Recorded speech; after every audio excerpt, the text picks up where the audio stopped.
Ce soir, je voudrais vous apporter un message qui s'appelle « Rechercher la maturité dans l'Église ».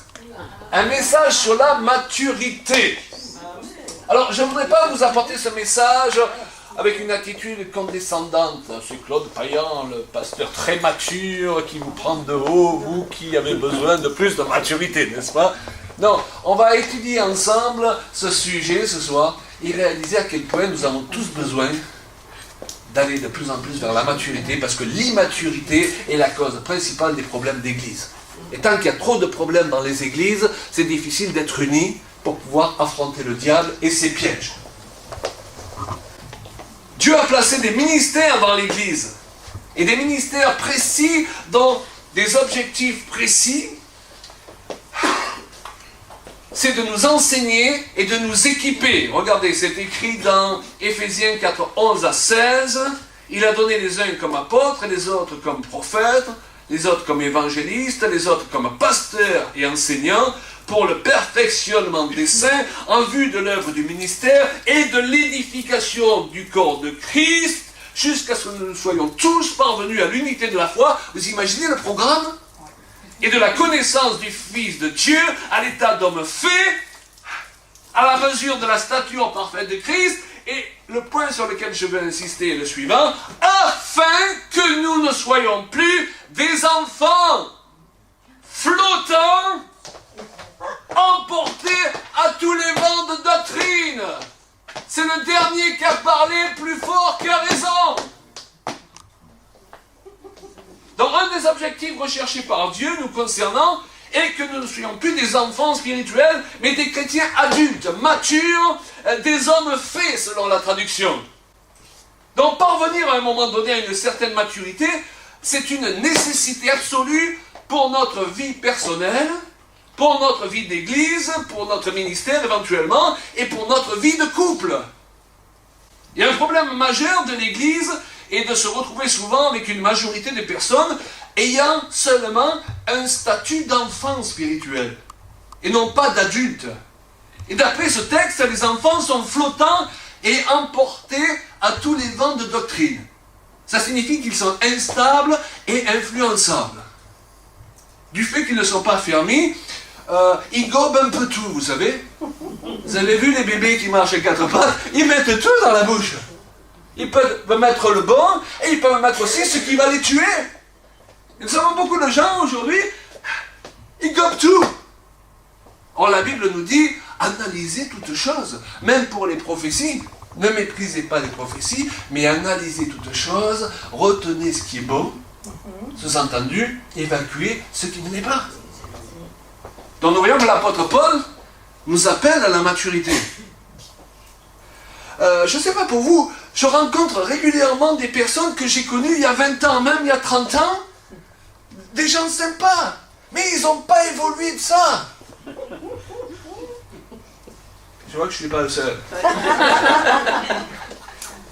Et même quand j'étais pasteur dans une autre vie, ces gens venaient me demander conseil, ils écoutaient, mais ils ne mettaient jamais en pratique. Si bien que 30 ans après, s'ils revenaient me voir et me demander conseil, je leur redirais exactement ce que je leur ai dit il y a 30 ans. Et je ne remets pas en question le salut de ces personnes. Mais elles sont toujours exactement dans les mêmes problèmes. Parce que pour vaincre ces problèmes, il fallait passer du stade d'enfant au stade d'homme affermi qui affronte les problèmes avec l'épée de l'esprit. Et les gens qui ne gagnent pas en maturité, malgré les années de vie chrétienne, eh bien, au bout d'un moment, ils deviennent dangereux. Dangereux pour l'Église, c'est-à-dire pour les autres, et dangereux pour eux-mêmes aussi. Parce que quoi? Parce que les enfants se comportent comme des enfants. Et à partir de sa conversion, une personne est supposée franchir plusieurs étapes. Et ça surtout suite à la nourriture spirituelle qu'elle reçoit pour la faire passer du stade de bébé à celui d'enfant, ensuite à celui d'homme adulte. Et lorsque cette croissance ne se fait pas et qu'un minimum de maturité n'intervient pas, à un moment donné, et tous ces chrétiens de 10, 20 ans, 50 ans de conversion restent et se conduisent comme des enfants dans l'église. Et parfois, vous vous demandez si vous êtes dans l'église ou si vous êtes dans une grande garderie. On se retrouve vite avec une garderie au milieu de l'église. Ensuite, ces chrétiens immatures prennent l'énergie et le temps qui devraient être consacrés aux nouveaux convertis qui, eux, ont une raison valable d'être immatures. Imaginez le nouveau converti dont l'objectif c'est de venir dans une église où on va lui montrer comment être mature, qui a donc besoin de modèles, se retrouve avec des chrétiens qui sont toujours immatures. Comment est-ce qu'il va grandir? C'est sûr, on n'entend pas beaucoup de bruit quand on prêche ce genre de message.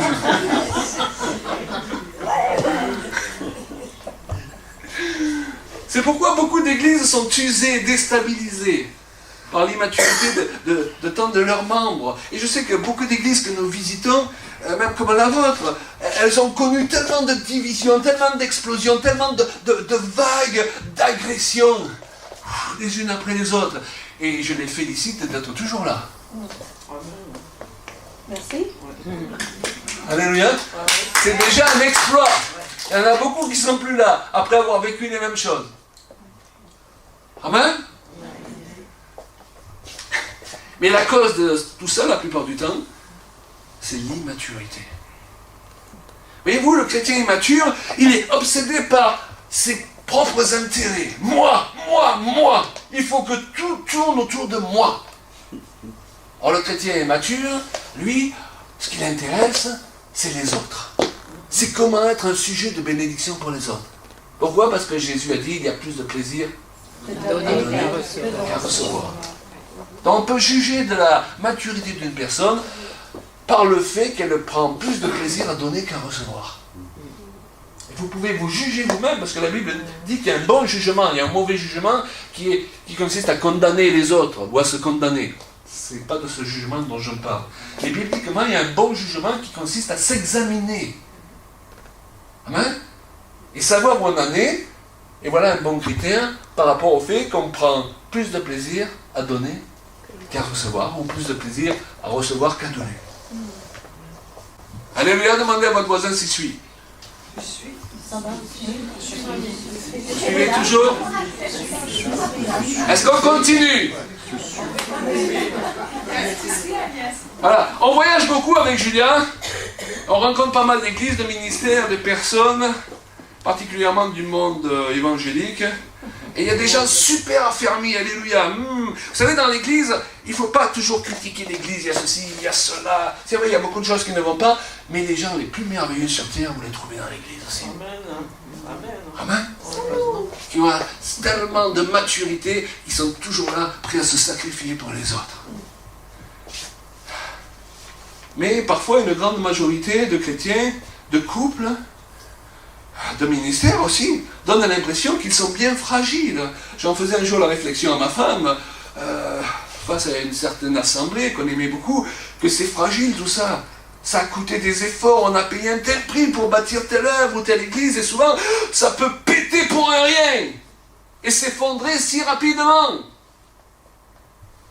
Il y a des couples dont vous ne savez pas s'ils seront encore ensemble la semaine prochaine. Des ministères yo-yo, ils sont au sommet aujourd'hui et dans la plus grande dépression le lendemain.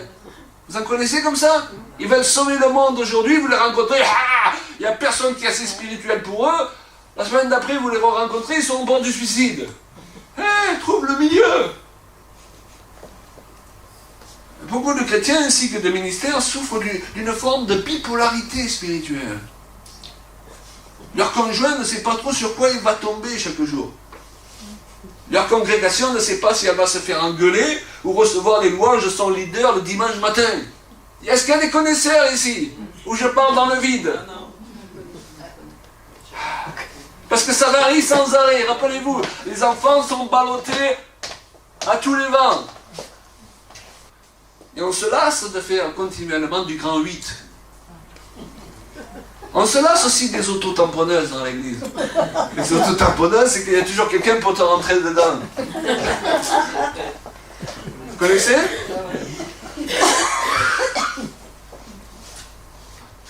mal de couples sont affaiblis à cause de l'immaturité des conjoints ou d'un des conjoints. Une femme qui vit avec un homme immature se retrouve vite avec un enfant. Une femme, elle ne se marie pas pour vivre avec un enfant de plus. Elle a déjà assez de boulot avec ses gosses.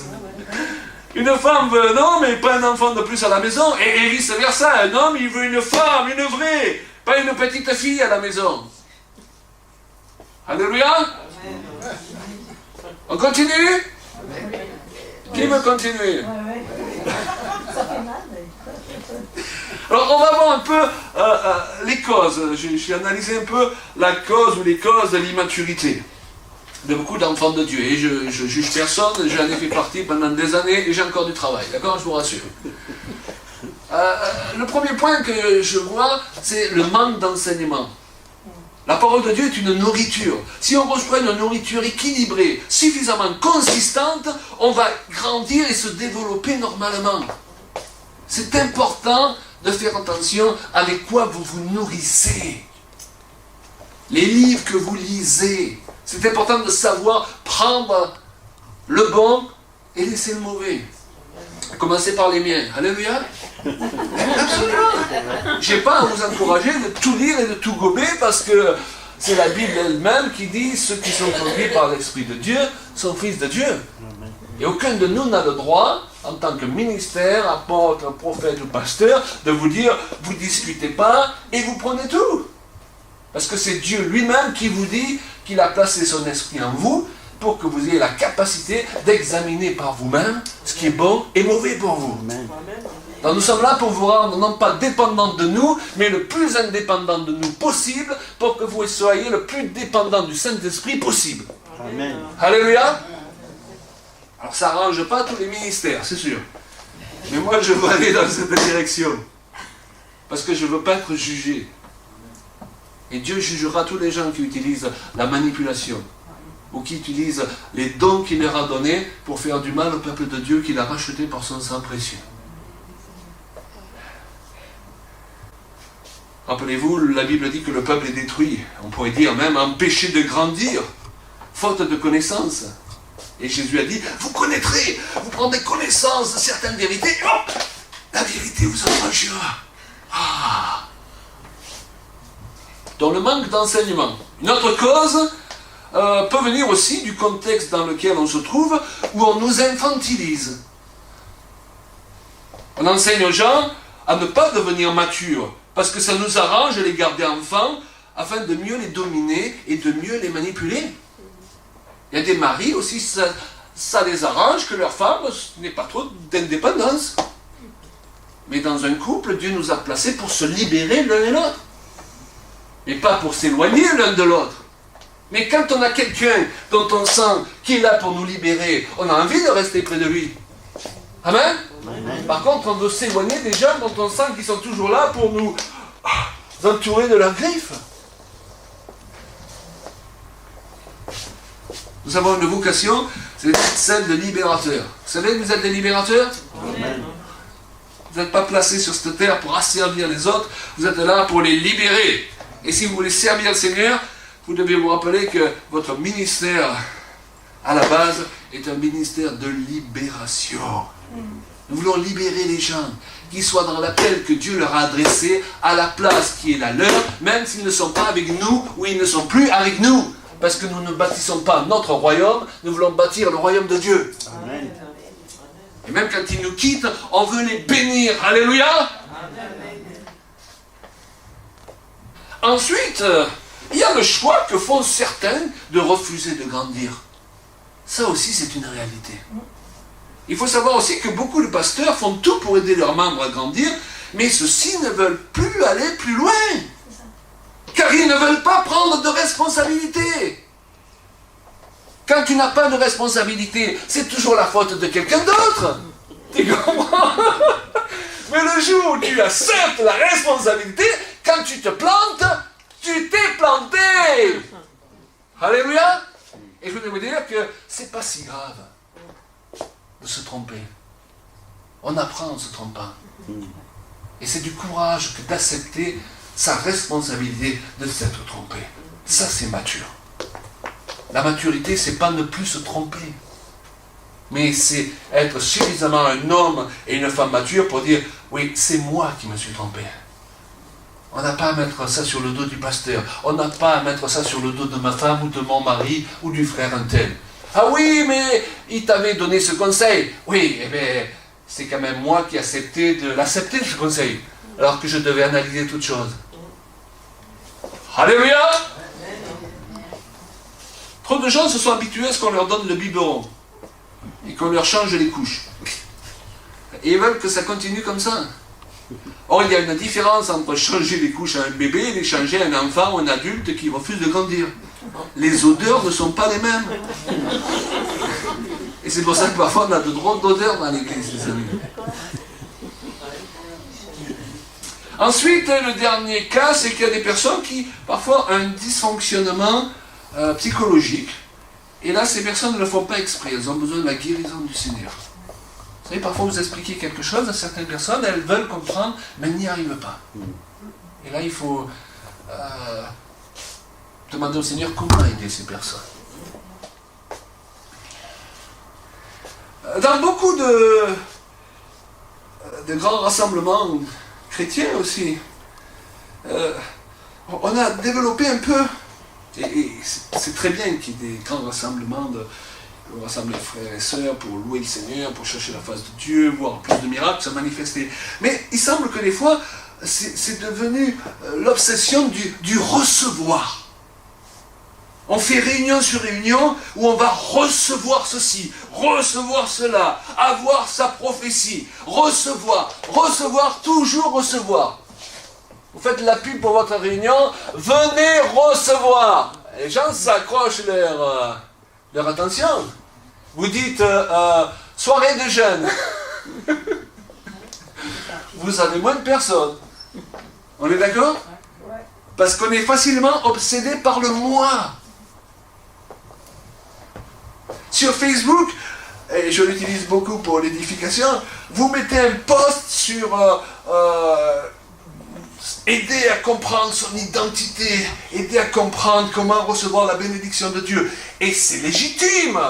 Et vous avez toujours des tas de gens qui viennent cliquer.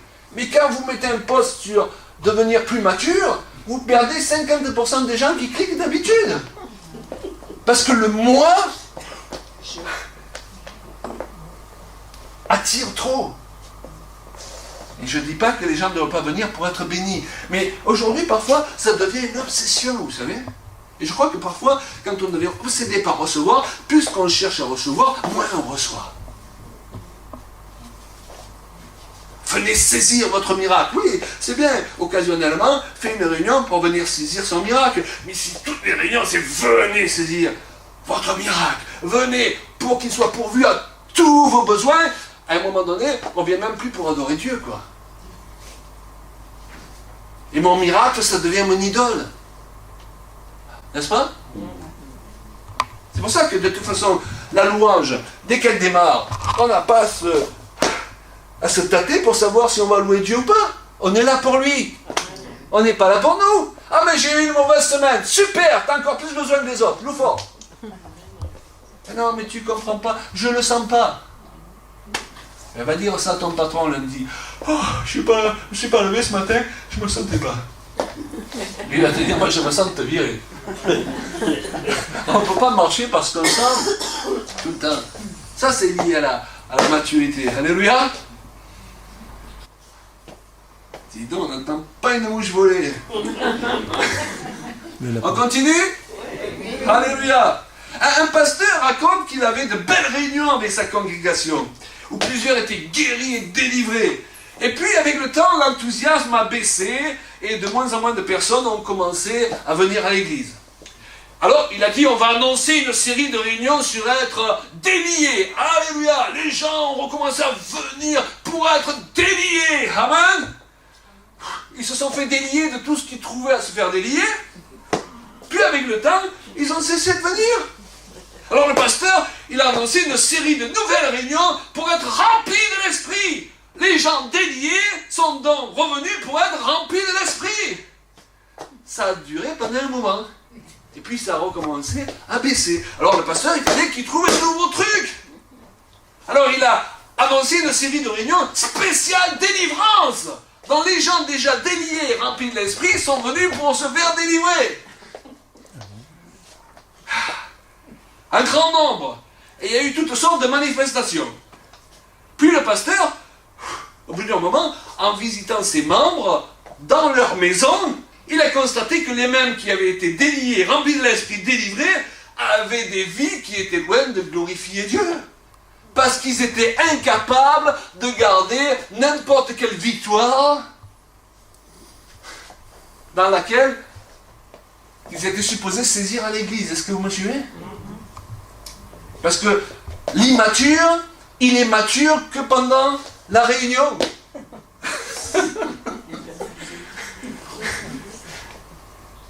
Tandis que le mature, il vient ici pour avoir les clés dont il a besoin dans sa vie de tous les jours. Amen?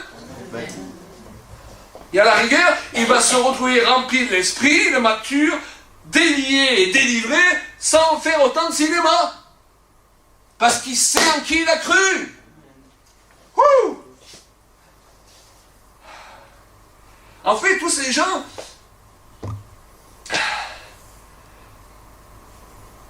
ce qu'ils savaient faire, c'est surtout venir chercher des solutions faciles.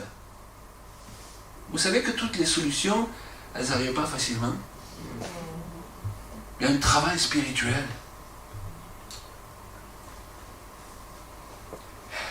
Mais une fois à la maison, ils recommençaient à vivre comme des chrétiens du dimanche. Et ils n'avaient pas de toute façon la maturité pour garder ce qu'ils recevaient. Est-ce qu'on peut lever nos mains? Merci Père. Ce soir, nous voulons recevoir un dépôt. Nous savons que tu as quelque chose pour les églises évangéliques. Tu as quelque chose de puissant qui vient au-devant de nous. Tu as quelque chose qui va correspondre à ces passages de l'Écriture qui dit que dans ces temps, tu vas faire des choses extraordinaires, que les gens ne croiraient pas si on leur disait à l'avance. Tellement ça va être extraordinaire. Mais tu veux nous préparer pour ces temps. Je suis persuadé que plusieurs ministères, celui de mon épouse et moi-même, tu nous donnes des messages qui ont pour but de préparer l'Église. Alléluia. Seigneur, tu le dis dans ta parole, de s'examiner chacun. Je m'examine ce soir, Père. Je m'examine le premier, moi qui ai prêché ce soir. Je m'examine. Fais disparaître toute immaturité encore en moi. Fais disparaître cette habitude de râler quand ça ne se passe pas comme je veux. Discipline-moi, Seigneur. Alléluia. C'est ce que je veux être utilisé. Je veux être un sujet de bénédiction. Je ne veux pas adorer le moi. Je suis là pour te servir, Seigneur. Alléluia. Dites-lui chacun une prière comme ça, personnelle entre vous et lui. Mais faites attention, il vous prend au mot. Alléluia, Seigneur. Au nom de Jésus. Allez, quelques prières, vous. Voilà. Là aussi, c'est la maturité. Laissez pas prier les autres toujours. Alléluia. Moi aussi, j'y vais. Père, je suis là devant toi ce soir. Je veux tout ce que tu as pour moi. Je ne veux pas que des bénédictions que tu as pour moi. Je veux tout ce que tu as pour moi pour que ma vie change, pour qu'elle soit transformée. Pour que dans les domaines où je suis faible, par lesquels le diable il passe encore trop facilement, je puisse lui fermer les portes sous le nez. Alléluia. Il puisse trouver en face de lui un homme mûr, une femme mûre, mature. Alléluia. Dont le oui est oui et dont le non est non. Je prie ce soir pour être cette femme, pour être cet homme au nom de Jésus.